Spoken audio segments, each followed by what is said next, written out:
Salut à tous. Aujourd'hui, on plonge dans un sujet absolument fondamental pour la survie de n'importe quelle organisation, le contrôle des coûts. C'est une leçon essentielle du professeur D, et c'est la clé pour s'assurer qu'on est toujours là demain. Alors on s'est déjà demandé c'est quoi le secret, la règle d'or qui permet à une boîte, une asso ou même un service public de tenir la route pendant des années.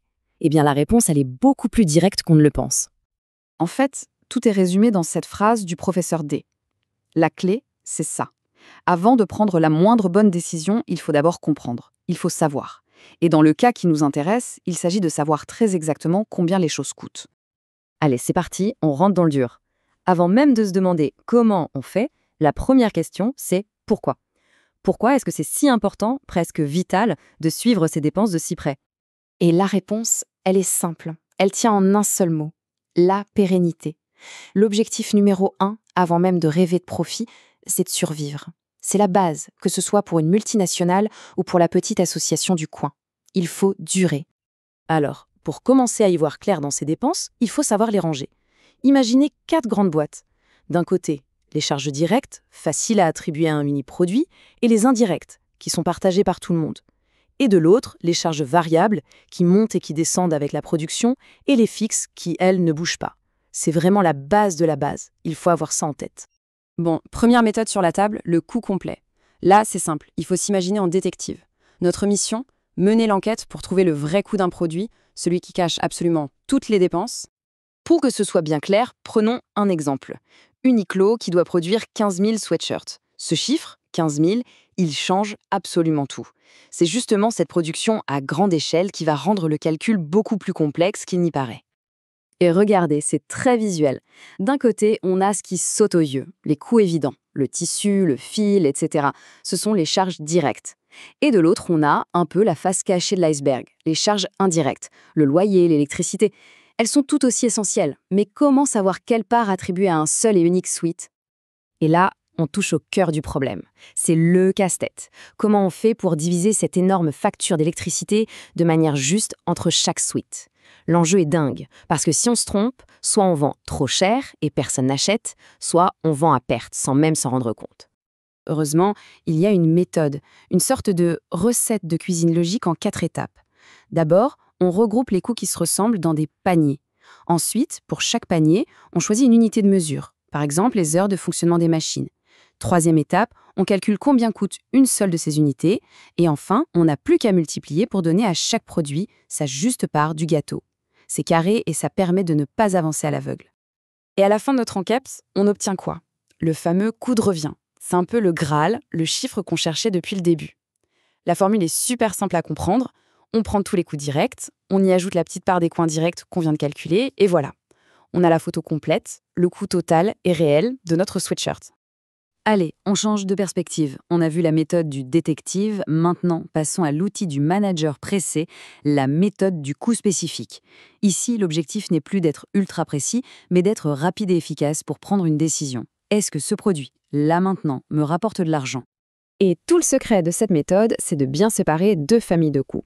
Les charges variables, c'est comme la farine du boulanger. Plus il fait le gâteau, plus il en consomme. Et les charges fixes, c'est comme l'encre d'un bateau. Elles sont là, stables, peu importe la météo. Et pour ce calcul, on va se concentrer sur les charges fixes qui sont spécifiques à un produit. Et là, vous allez voir, le calcul est d'une simplicité déconcertante. On prend ce que le produit nous a rapporté, son chiffre d'affaires, et on enlève juste ses coûts variables et ses coûts fixes spécifiques. Le résultat, c'est ce qu'on appelle la marge sur coût spécifique. C'est direct, simple, efficace. Alors, si le résultat est positif, super, c'est feu vert, ça veut dire que l'activité s'autofinance et dégage même un petit quelque chose. Mais si le résultat est négatif, attention, on ne jette pas tout à la poubelle tout de suite. Ce n'est pas forcément une condamnation à mort.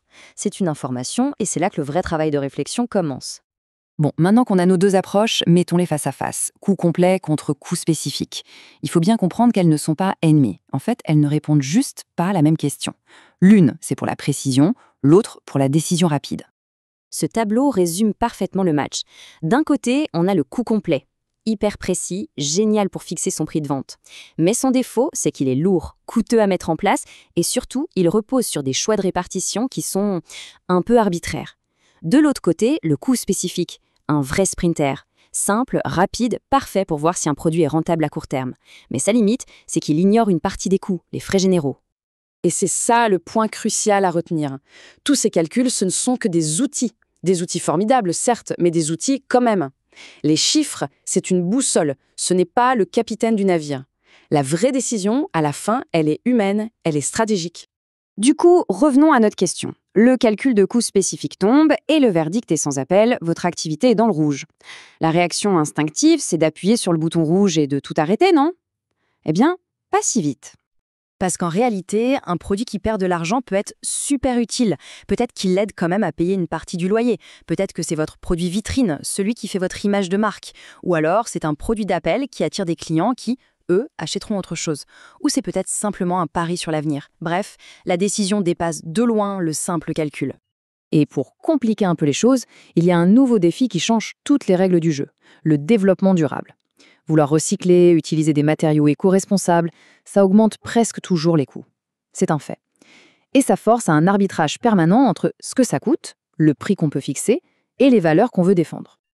Allez, pour finir, une petite question pour la route. Pensez-y, que ce soit dans une entreprise ou même dans la vie de tous les jours, c'est quoi cette toute petite dépense superflue qui, si on la supprimait, serait déjà un premier pas, un premier signal vers une gestion plus saine? La réponse est souvent juste sous nos yeux. Voilà, on a fait le tour. J'espère que ce décryptage vous a éclairé. Et si le sujet vous passionne et que vous voulez continuer à creuser tout ça, foncez retrouver le Professeur D sur ses chaînes YouTube et TikTok. Il y a plein d'autres leçons à découvrir. Merci d'avoir suivi et à très bientôt.